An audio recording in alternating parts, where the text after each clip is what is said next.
If I were to be life, I would ask, why do you have me? Why do you have in you that bread that gave the world form, with a major aim at the producer's heart, to house his creatures, and be to them a temporary habitat, a testing place for the crown of his creation, humans, a divine purpose for the world? Now, tell me, if this container, the world, could be created with so much a divine purpose, could the ones for which this container was created, the humans, be created for nothing? Do you ever wonder why you're yet alive? Is the beauty of your intelligence not speaking volumes how much your creator had a purpose at heart when creating you? Wouldn't it be not so good of the great El Shaddai, whom he called the good Lord, to have created you for nothing? Now, that will contradict the evidentiality of his thoughts towards you and I. It will be a bypass of his great plans for us. Plans not to hurt us, nor to haunt us for the blood of his Son. Plans to bring us to an expected end, a foreseen end, the final product of the reason he made us on earth, your purpose on earth.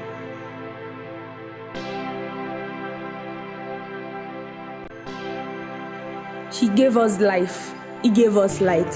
He makes us fly on the wings of grace to which we have no right. Still, he gave us the right, the express power to be joint heirs with his only begotten Son, to be called the sons of God.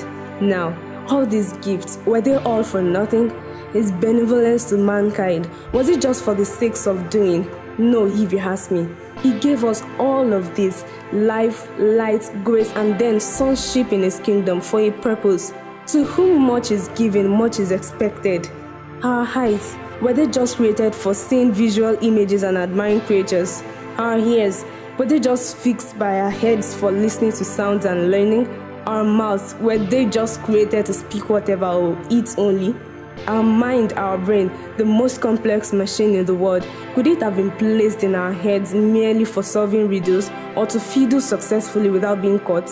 Or do you think it was actually made to land punchlines and crack up ribs? Now, that wouldn't be all that there is to us, would it? God created these eyes to see visions. Visions to liberate humans from their distractions, to see things which are unseen to others in the realm of natural possibilities. These arms, our limbs, are meant to be at work always. For this work we must do now, when there is still might, just before the night, when there is still enough grease in our joints. Our ears are not just for paying attention in a conversation, they are for receiving mystic sounds, songs of the angels, re-echoing the heavenly crescendo on earth. Oh earth, your bridegroom returneth. Our mouths aren't just to argue our politics and trash out issues. Neither was it a foremost priority of the Creator to have created it for bread and water. Brother, let us think beyond this and after. Sis, think beyond your sphere. Those lips of yours aren't just to be painted blue and black. That tongue of yours isn't just to differentiate between taste of delicacies. No, your mouth is for the glorification of your Maker, to ascertain your welcome of His kingdom in your domain, to allow or disallow what may come your way. Matthew 18:18. A yes on earth is a yes in heaven. A no on earth is a no in heaven. And now the mind. You really think it was created to show logical and arithmetical capabilities? No, there is more to it. Watch over your heart with all diligence, for from it flow the springs of life.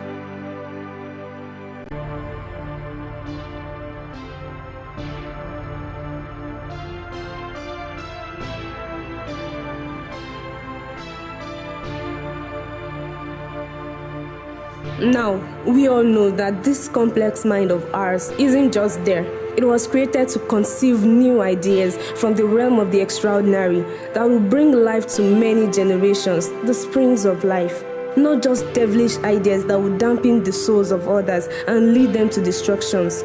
Now, each body part came together as one, as you, for a purpose too. Why didn't you have donkey ears and all you do with it is flap, flap, flap? Now, pick up your mirror, your most accurate source of your Creator's intentions towards you. The basic manual for the life He has produced and placed in you.